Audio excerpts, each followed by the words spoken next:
Hi everyone, today we will see the essential and important unit of any microcontroller, that is the timer. So we will see the working and basic program of 8051 timers. Timers of 8051. There are two 80 timers in 8051 and both are of 16 bits. They are named as timer 0, that is T0, and timer 1 as T1. And the timers of 8051 can work as the timer or as the counter. When it works as a timer, the input source, that is the clock for the timer, will be coming from the oscillator. That is, we call it as input source is clock or oscillator of the 8051. And when it acts as the counter, the input source is external, and that external event or the pulse which is going to be triggered will be connected to T0 or T1 pin of the 8051. That is, in particular, to work timer T0 as counter, give the pin to T0 and T1 pin to work as timer 1. Now let us see the registers of 8051. The timers of 8051 are of 16 bit, and the value which we want to load in the register has to be either you can use timer 0 or timer 1, or simultaneously you can work with timer 0 and timer 1. So you have the timer 0 register and is of 16 bit. So you can name it as TH0 and TL0. Both are of 8 bits. Okay, so you can make the register to load with 8 bit TL0, TH0, and together they will make 16 bit register. In the same way, for timer 1 also you have 16 bit register. I call it as TL1 and TH1. Both are of again 8 bits. To load these values, you can just write move TL0 hash 82H, any number. Okay, in the same way you can load the upper bits of the T0 register. In the same way for timer 1 also.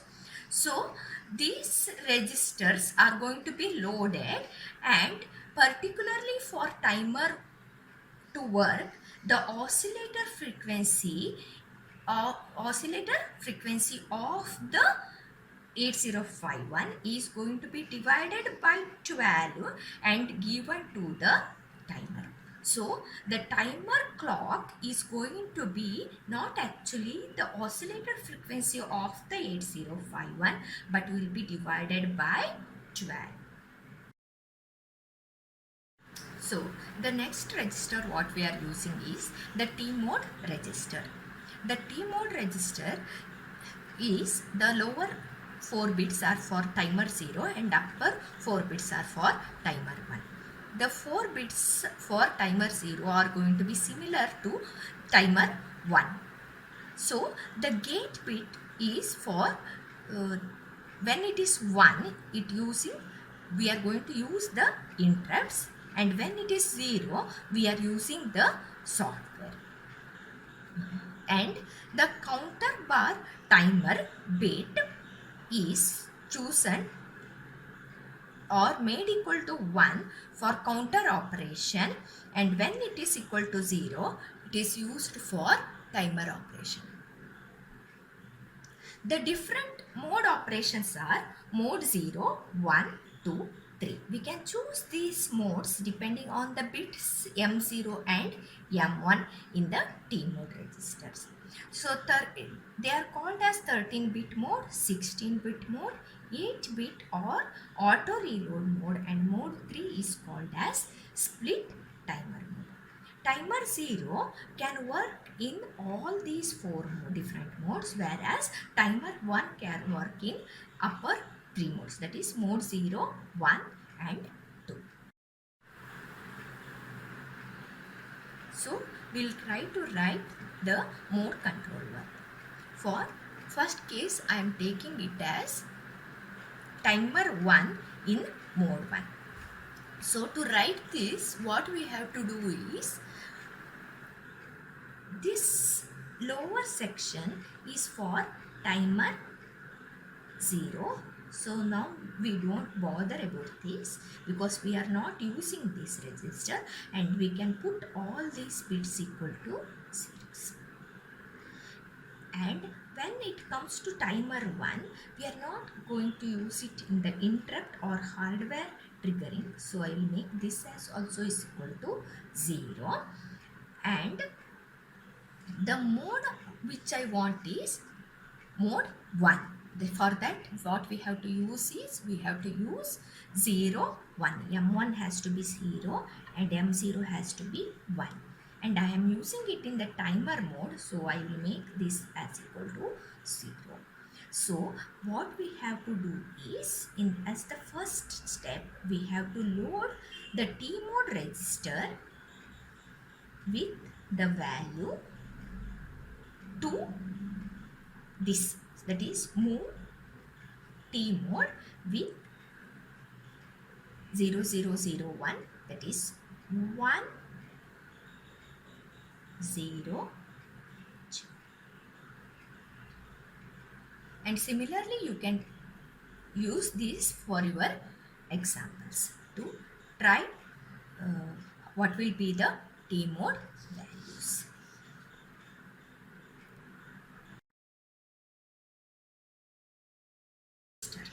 The T-mode register, the lower 4 bits are used for the timer purpose.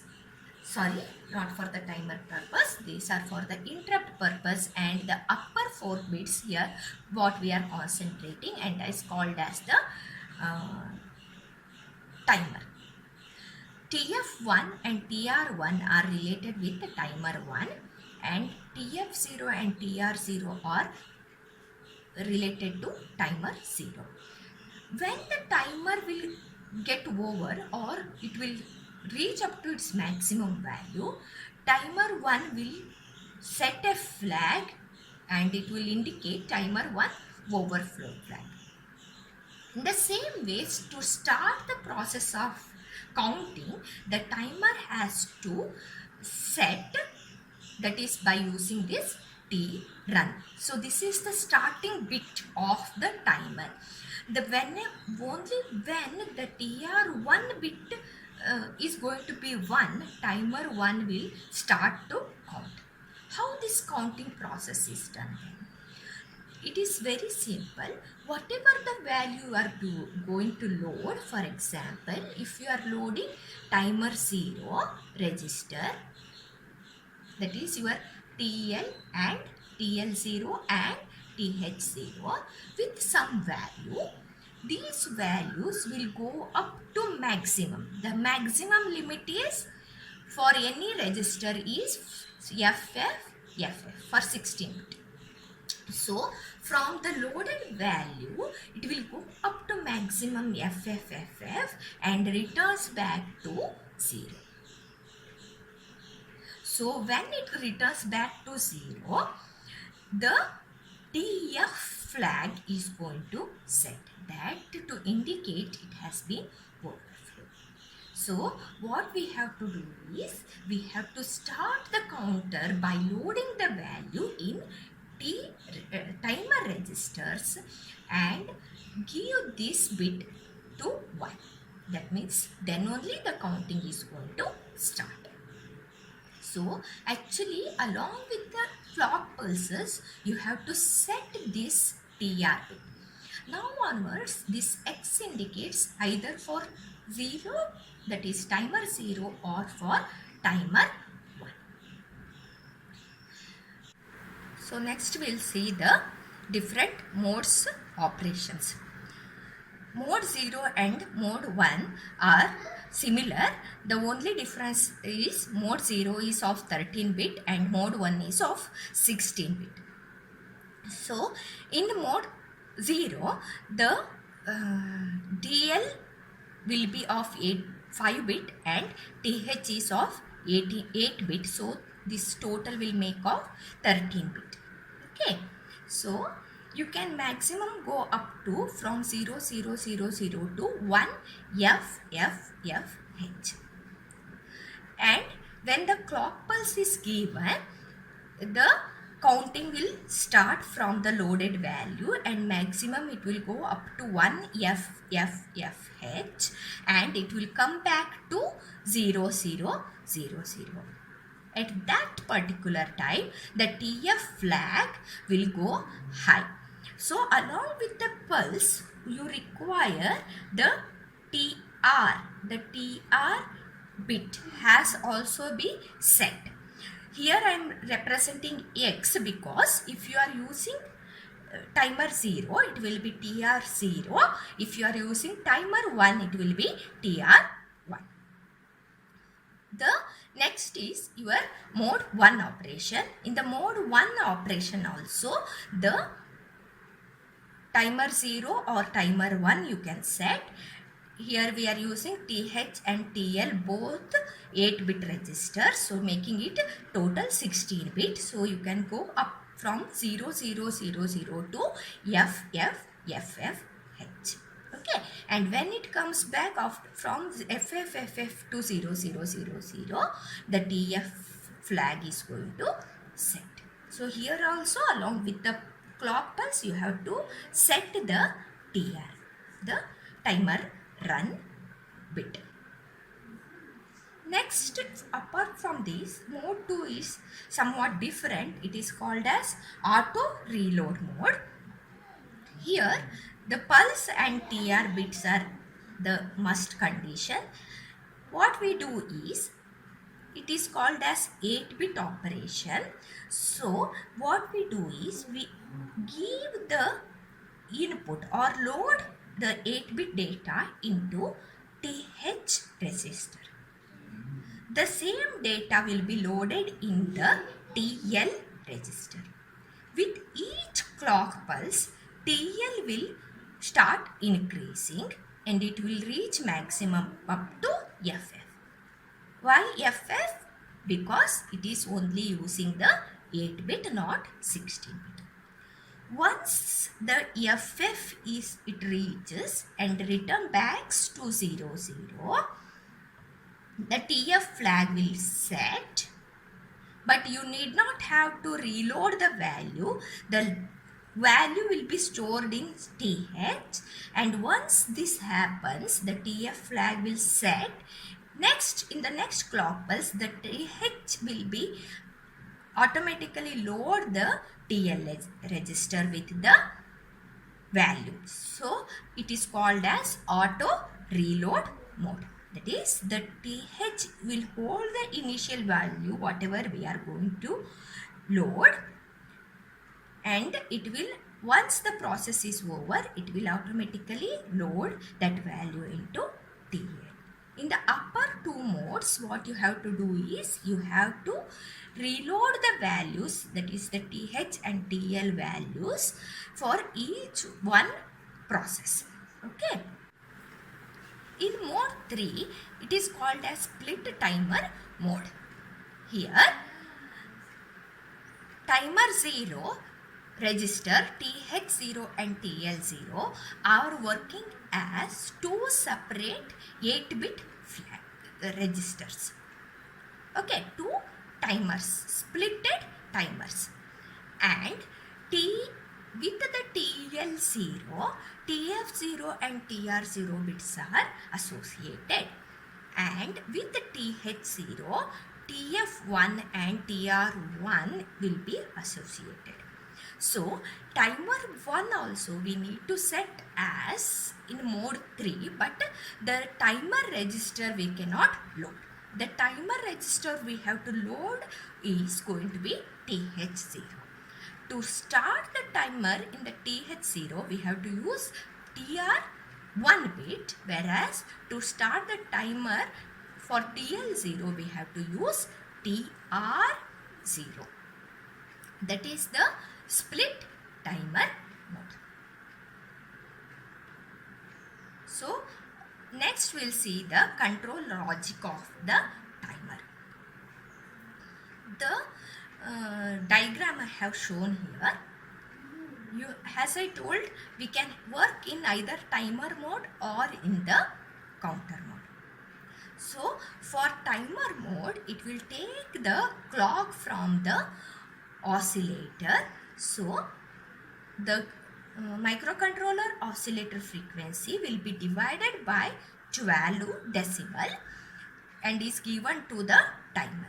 And if it is counter, it will take the input from the T0 or 1, that is the pin of the 8051, and it will start counting from that value. Other than that, we have the gate, or when gate is equal to 0, it will become 1 and it will compare with the TR. If the TR bit is 1, it will give output as 1 and then only the timer will start to count. If gate is 1, at that time the input is taken from the interrupt. Okay, interrupt, then interrupt pin will be high. Then if the timer run is also high, then only the counter mode will start to work. In either of the cases, you can see that TR bit has to be 1 to work the timer. Okay, here I have taken an example of frequency as 12 megahertz. So in that case, the timer frequency will be 1 megahertz. In the next, we'll see the programming section. So to generate a square wave on pin P1.5 using timer 0. Okay. So here I have written a small program. The initial step anyway is we have to set the mode of the timer, whether you are using timer 0 or 1. If you are using both the timers, you have to accordingly load the initial value in the T mode. Okay, here I am using the timer 0. So if you remember T mode register, the upper section is timer 1 and lower is timer 0. Here gate is 0 because I am using the software, and C bar T is also 0 because we are using it as the timer, and mode is 1, that is the 16-bit mode. So we have to load. Here I am not using timer 1, so I am making all these bits equal to 0. So we have to load the value as 1. So move T mode equal to 0, 1, H. I have chosen here as an example some random values, that is F2 is being loaded in the timer register 0. I have to generate a square wave. So for every this one, what I have to make is I am making the complementing of the P1.5 after this count reaches 0. So I have written the separate timer program in the delay routine. Here, as I told, that to run the timer we have to set the TR bit. Then I am checking whether TF is equal to 0, because the counter will start to count from F2, then it will become F3, continues and reaches up to F. Until this process, the TF0 will be 0. In each case, if you will check, TF0 is equal to 0. So, if TF is 0, we have to wait for next count increment. With each clock pulse of the timer, the count is going to increment by 1. So, when it reaches FF and goes back to 0, 0, 0, 0, TF0 will be set. So what we will do is, we'll stop the timer from running and clear this TF, because once it reaches 0, 0, it is going to be set now. So I will clear this and I will go back. Okay, next again to next processing of the square wave, we have to load. This is not auto reload mode, so we have to again reload the value F2 FF in the register. Then now if it was 0, now complementing it will make it as equal to 1, and again from FF F2 to 0, 0, this count will be done. Hence you will get a high at the P1.5. Next, once again you can make it 0 by loading this value and complementing. The P1.5 will again become 0 and this process will continue. Now we will see the calculation. As I told you, I have loaded FF2. During that time TF will be equal to 0. In the next clock pulse, the register will be FF F3. In that time also TF will be equal to 0. Until it goes on and reaches up to FF, TF will be equal to 0. And when FF process again becomes 0, 0, 0, 0, at that time TF will be equal to 1. Okay, so we will see what is the frequency at P1.5 because of loading FF F2. For that, we will see what is going to be the timer frequency. So, timer frequency is calculated by assuming the crystal frequency as 11.0592 megahertz. So, we will divide it by 12, which will give you 921.6 kilohertz. So, time period will be 1.085 microseconds. So, the timer period is going to be 1.085 microsecond. We call it as also the machine cycle period.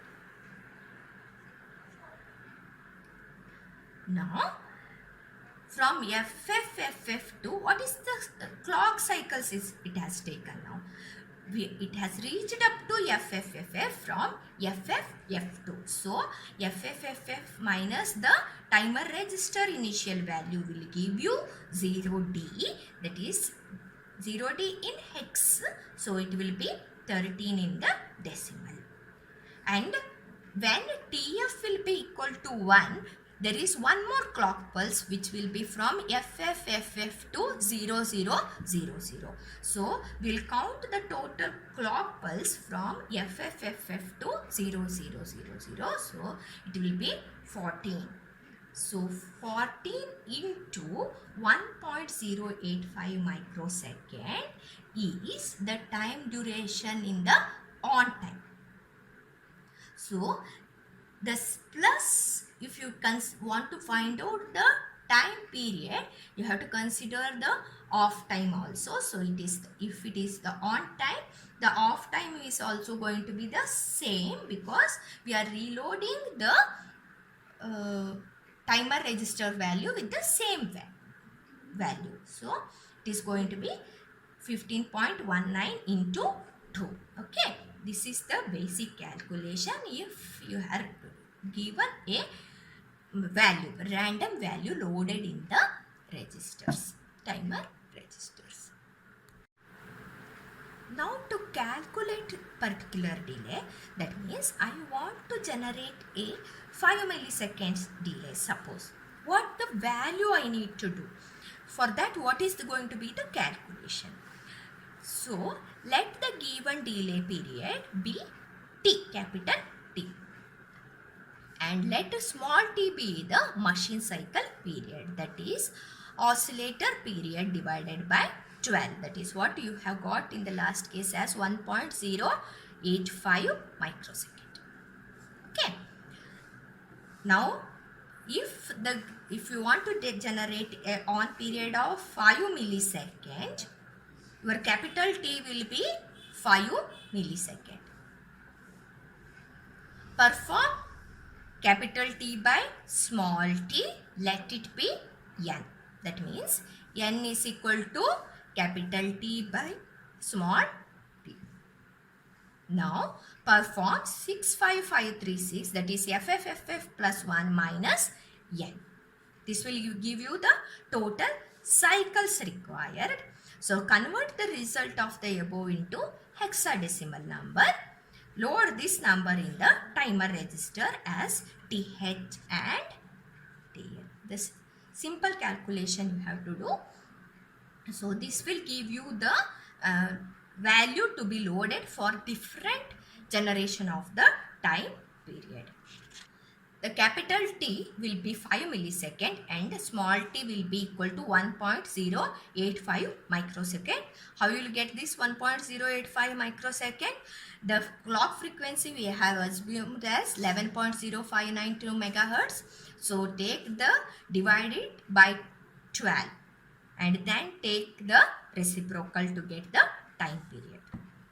So capital N is T by T. So 5 millisecond by 1.085 microsecond. This will give you 4608 clock periods. Subtract it and then convert it into hexadecimal.